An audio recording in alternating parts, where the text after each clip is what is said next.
iyadoo guud ahaan dunida lala tacaalaya fayraska corona inta badan dunida waxaa la soo rogay bandow waxaa lagu soo waramayaa in tallaabooyinka bandowga ay faa'iido keeneen waxaa la xaqiijiyay ilaa iyo 1.3 milyan oo kiis ku dhawaad 70,000 oo qof ayaana u dhimatay laakiin maalmihii u dambeeyay waxaa la soo wariyay in caabuqa uu hoos u dhacay dalalka Spain iyo Talyaaniga shalay dalka Talyaaniga oo ah wadanka ugu dhimashada badan waxaa la diiwaan geliyay tiradii ugu yareed tan iyo 19 bisha Maarso dalka Spain oo ah wadanka labaad ee ugu dhimashada badan waxaa dhintay 674 qof oo kale laakiin taasi waa dhimashadii ugu yareed muddo toddobaad ah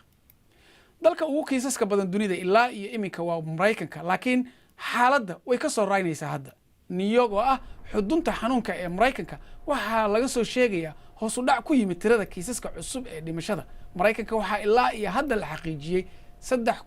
330,000 oo kiis waa tiradii ugu sareysay adduunka ku dhawaad 10,000 oo qof ayaana geeriyootay Britanna dawladda waxa ay ku adkaysanaysaa in ra'iisul wasaaraha dalka Boris Johnson uu weli garwadeyn ka yahay dadaalada lagula dagaalamaya fayraska corona walow isaga laf ahaantiisaba xanuunka dartii cisbitaal loo jiifiyay ku dhawaad 50,000 oo kiis ayaa Britain laga xaqiijiyay Mawlid Xaaji Cabdi oo wararkii ugu dambeeyay coronavirus la socday ayaa qadka Skype-ka toos ugu jira Mawlid maxaa u dambeeyay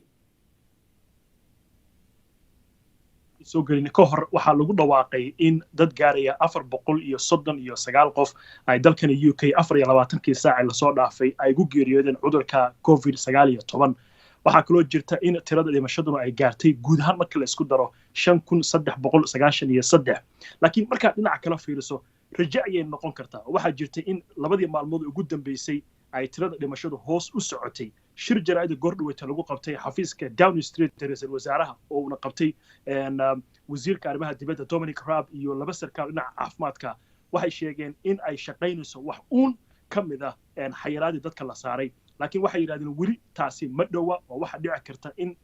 ay tahay isbeddelkan yarka ee kooban maalmaha dhamaadka toddobaadka sabtida iyo hadda wadankan inta badan dadku aanay banaanka u bixin laakiin si guud markaad u fiiriso waxa la leeyahay dadkii cisbitaalada tagay way yaraadeen oo 3,802 ayaa la xaqiijiyay inay gaareen cisbitaalka saacadihii la soo dhaafay waa tahay Mawlid dadka Soomaalida dhimashada iyo xaaladooda ilaa hadda maxaad war ka haysaa runtii dhimashada way kordhaysaa Cismaan waa la socotaa markay dhimato 500 oo qof magaalada London oo kale dad badan oo Soomaali ayaa ku nool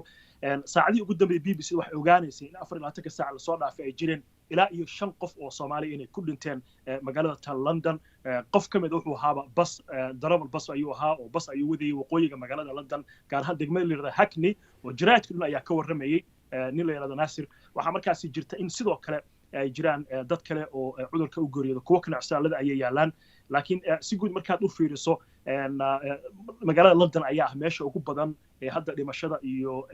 ay ka jirto cudurka dadka u haleelay dad badan oo Soomaaliyeed ku nool yihiin waan gartay Mawlid adoo soo koobaya ra'iisul wasaaraha isbitaalka ayaa la dhigay marka nooga waran xaaladiisa iyo sida haddii xaalka si bedelo suu wadanka u sii maamulaya maxaa dhacaya tan ugu horreysay Cismaan haddaan ku hormar xaaladiisa saacadii ugu dambeeyay barta Twitterka ayuu qudhiisaba ku soo qorayay inuu wanaagsan yahay caafimaadkiisa isla markaasna xiriiro kala duwan oo la sameeynaya mas'uuliyiinta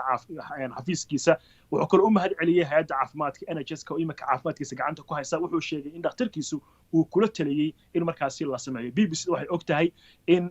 lagu sameeyay markaasi oxygen lagu xiray isla markaasna lagu sameynayo